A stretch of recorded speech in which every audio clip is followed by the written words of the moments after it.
out as a rock and punk band, eventually evolving into the late 70s and early 80s hip-hop group seen here. The hip-hop and rap scene today has evolved over many decades of cultural, political, and economic changes. The rap music that has been produced for the past 30 years has not been only influential but highly controversial. With the emergence of gangster rap in the mid to early 90s and the trap music popularized in today's culture, there has been a strong opposition throughout the years. The 80s and 90s were some of the most influential times in rap music, dealing with many issues across the country.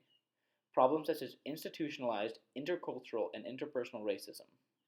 The police beatings and other racially and socially economically marginalized people were brought to the forefront of American culture. To understand the growth and evolution of rap, one must first understand the context of the New York and LA ghettos in which rap began in the late 1970s. Much like the blues, early rap artists used their platform to reflect on the harsh environment they lived in. However, the topics had evolved from sharecropping and Jim Crow to police brutality and ghetto violence. In California, blacks were restricted by racial covenants to disadvantaged neighborhoods and isolated by the racist police that patrolled white neighborhoods.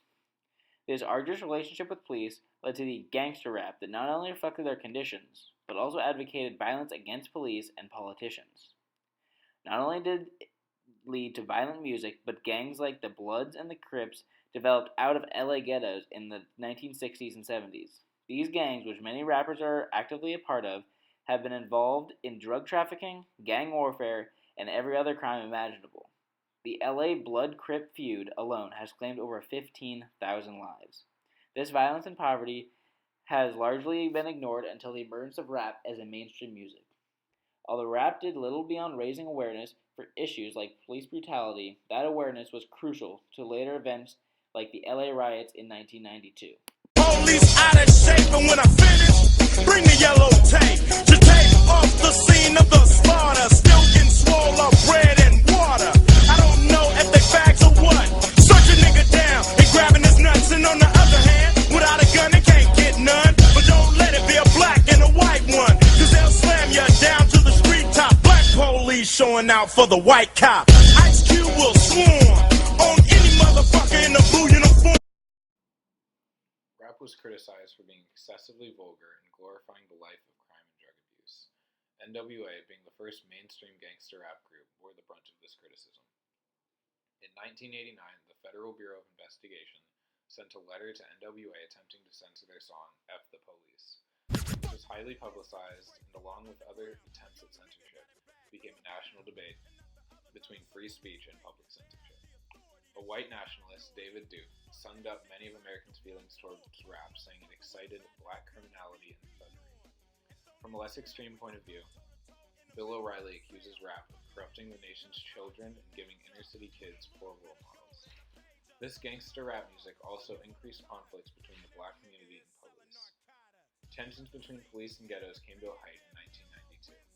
Rodney King was a black man drunk driving, and after resisting arrest, was beaten by the LA police with nightsticks. The altercation was caught on tape by a bystander and spread through the media. After the 4 police officers were acquitted by a jury on April 29th, riots started in Southside LA and quickly spread to the rest of Los Angeles. At the end of the 6 days of rioting, there was more than $1 billion in damages, 2,000 people injured, and 55 people killed. The riot brought to light the long-standing racist policy of the Los Angeles Police Department to the nation, and forced the police chief to resign. Nigga on the warpath, and when I finish, it's gonna be a bloodbath of cops dying in LA. To rebuild this for 10 years, myself, people like Ice Cube, Public Enemy, have predicted this situation, and we've been shut off by the radio stations and the media, you know, as being just black kids yelling. You know, we yelled about police brutality, we yelled about the gang situation. Me, myself, personally, are just unhappy with the focus of the anger. You know what I'm saying? I personally would like to blow some fucking police stations up. You know what I'm saying? And if it was up to me, I'd burn the White House down. You know, because I'm an anarchist. I'm ready to do this shit. But this ain't helping. What we're doing to ourselves, this ain't helping. In the mid-90s, a new generation of rappers came to age, most of them growing up in ghettos defined by the crack epidemic and harsh family lives. Rappers like Tupac, who came up during this era, changed the hip-hop industry from something solely seen as the thuggish NWA style to something slightly more intellectual. Tupac was undoubtedly the most influential character in rap history, and his music reached beyond the ears of just rap fans. Tupac's life, as with most rap, was contradictory to itself. He rapped about drive-bys on the east side and thug lifestyle, while also stimulating his emotional and intellectual side in songs like Dear Mama. Tupac's West Coast rap, as well as the highly influential rap produced on the East Coast by the notorious B.I.G., was brought to its culmination on September 13, 1996.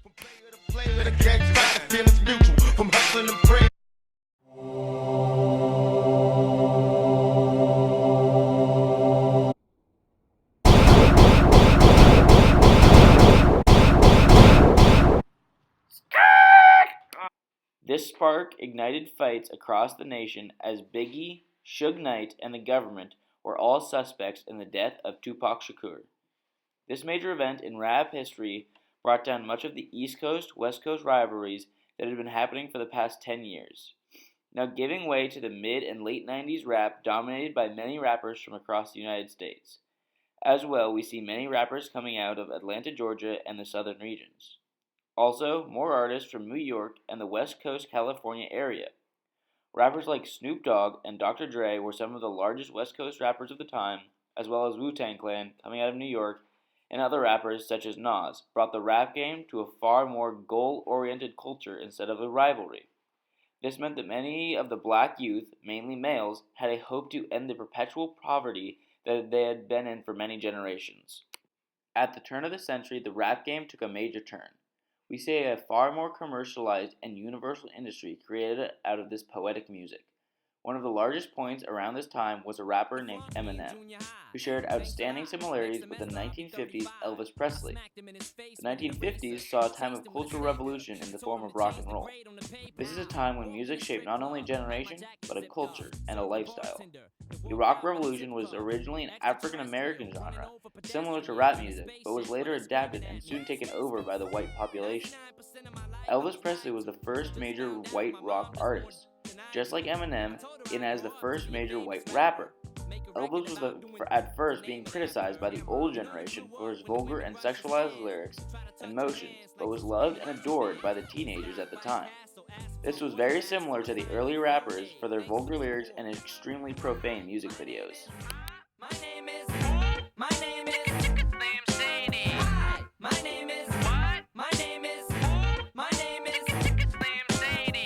Eminem became a huge name in hip-hop and rap music, and during the turn of the century was a huge player during the commercialization of rap, as artists were officially recognized as a mainstream genre, and people like Jay-Z, Kanye West, and other artists started to become popular during the time.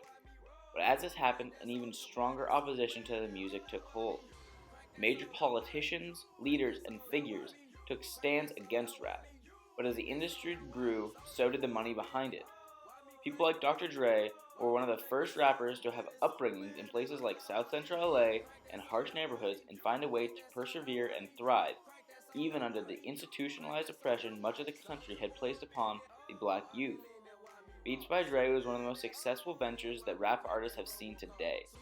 Other products, movies, and commercials gave a new look to rap as it became a more and more lucrative business. In the past decade, rap and hip-hop have become the most popular music listened to by today's youth. In the mid-2000s, more and more rappers came on the scene as the digital world becomes far more accessible to everyone. People no longer had to send a physical mixtape in by mail.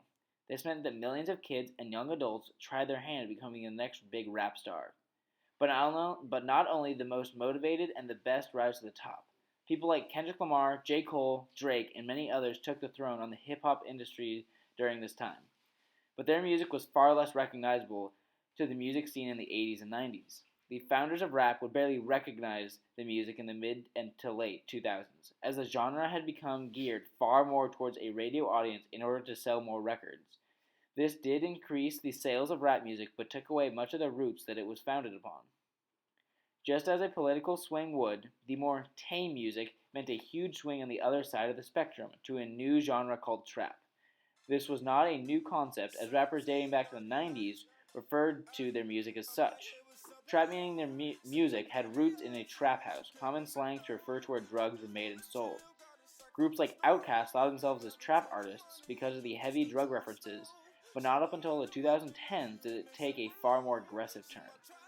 Musicians such as Young Thug, Future, and many others use aggressive lyrical content and sound, where the instrumentals are propelled by 808 kick drums or heavy extended sub-bass lines, double time, triple time, and other faster time division hi-hats, layered synthesizers, and cinematic strings. In the early 2010s, this music became the new symbol for hatred against rap music. Just as the 1960s and 70s, this was commonly thought of to be the devil's music and caused outrage in the older generation. Modern rappers like Kendrick Lamar, J. Cole, and Logic have been part of the revitalization of rap as a platform to speak about social issues like racism and economic depression. In songs like Mortal Man and These Walls, Kendrick Lamar laments the institutional racism in the United States and the economic infeasibility of the ghettos he grew up in. Similar to the events leading to the LA riots of '92, rappers were raising awareness for a cause, police brutality, until it reached critical mass after the shooting of Michael Brown and subsequent acquittal of the murderous police officer Darren Wilson. Formed out of this killing were the Ferguson riots and the controversial group Black Lives Matter, who advocate for racial equality in the eyes of the law. Pushing the limits of rap social boundaries, Kendrick Lamar met with President Obama at the White House and discussed the importance of mentorship for today's youth.